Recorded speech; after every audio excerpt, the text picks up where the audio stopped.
Let's chat.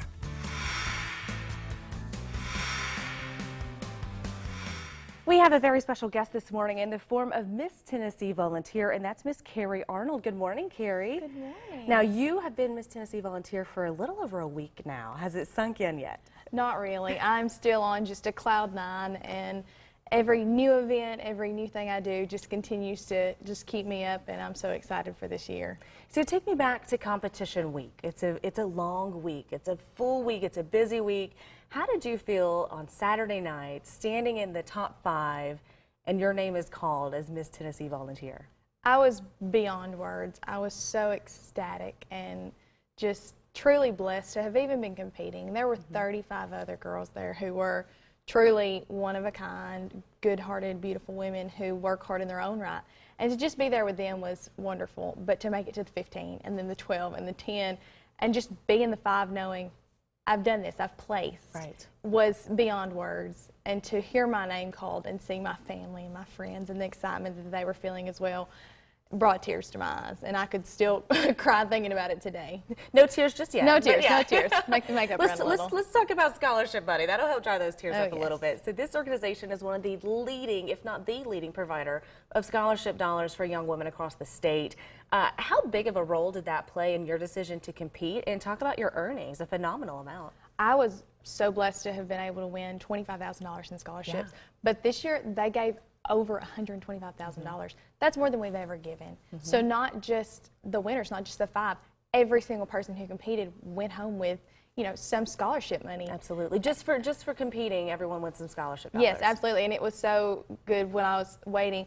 I was, you know, checking my social media accounts, and our official Miss Tennessee Volunteer page on Instagram had a story, and it was each winner who had won, you know, $12,000, $8,000. You know, so many girls went home and are debt-free because of it. They don't have to take out student loans. So it's just such a wonderful organization to be able to offer that much. It is life-changing for a lot of ladies, the scholarship dollars are. Okay, so even though the competition side is over, your year is just beginning. Fill us in on what you're looking forward to and what your duties are going to be over the next year. So this year, I will be able to be the governor's spokesperson for character education. I'll be traveling the state 80,000 miles, talking to 70,000 kids, if not a little more, and I'll be able to speak to them on a character trait that is important to me. It's respect. So for me, I think that, you know, it's important that we teach our kids respect, but to also realize that in that character trait, there's so many other things that fall in with it. When you are respecting others, you're caring for others and how they feel about things. And I'm so excited to get to share that, as well as to be the Goodwill Ambassador for the 5 CMN hospitals that we have in our state. And speaking on that, I mean, the respect character trait ties into your affiliation and your support of the Children's Miracle Network hospitals as well. What have you know, in preparation of the state title, you spent a year as a local title holder also working on those traits and organizations. What are you looking forward to continuing and maybe implementing new this year? I'm so excited to get to go to the CMN hospitals, being a Children's Miracle Network child myself. I was a benign epileptic as a child, and it was so wonderful to go to a hospital where they cared and they loved you and they were willing to help you in any way possible, even if that was just giving you a hug. And I want to be that person for someone this year. I want to be that person that can remind, whether it be in our hospitals or in our classrooms, each child that they matter and that they're important, and that if they can dream something, they can achieve it if they work hard for it. All right, so you're going to be traveling all across the schools. You're going to be talking to children. I'm going to kind of put you on the spot here because you encounter a lot of different people. What's the #1 piece of advice you have for anyone of all ages?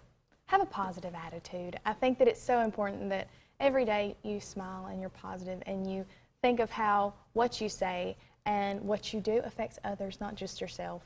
And I think one thing that I've realized and I've learned is by projecting that positive attitude, not only am I helping others, I'm helping myself.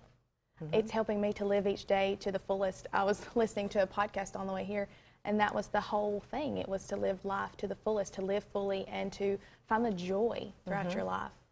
I was listening to a podcast this morning that was talking about how we need to be the light and the Yes. good source in the world. So funny that we both had that. So if someone's interested in booking you for an event or to speak to their organization or their school, do they just need to visit the social media accounts for that information and who to contact? Absolutely. We have a wonderful business manager who's working so tirelessly to make sure that I'm able to go to as many places as possible, and you can find all of her contact information on our website. And you can contact me on our social media. Of course, and you can keep up with everyday activities by following Miss Carrie on Instagram and Facebook. Search for Miss Tennessee Volunteer. Miss Volunteer Tennessee. Miss Volunteer Tennessee. It was up there just a minute ago. But all right, Carrie, thanks for joining us. Thank you so much for having Congratulations, me. and hope you have a great year. Thank you.